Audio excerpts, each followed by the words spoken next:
Men O'rinbosar Duvvat Maratova, Chimkent qalasi, Bilim boshqarmasi, Politexnikалық kollejі, elektromexanikалық жабдықтарға техникалық қызмет көрсету, жөндеу және пайдалану мамандығы 321 тобының студенті.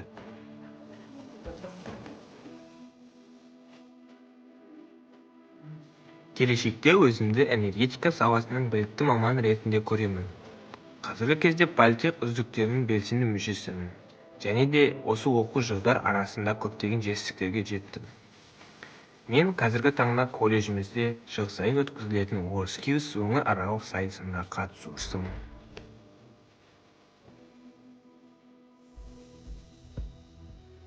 Бұл менің жобам. Бұл баламалы энергия көзін алу құрылғысы құрастыруға мен үлес қостым. Күн электр энергиясы. Күн сәулесін электр энергиясына айналдыратын жаңарылатын энергия көзі. Бұл технология негізінен екі әдіспен жұмыс істейді.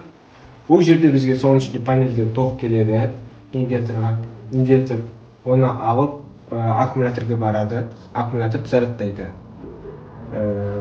Бұл жерде бізге инверторға 12 вольт келеді постоянный, оны бізге инвертор 220 переменный ток қылып береді. Үйдегі қолданыстағы розеткеге кететін ток.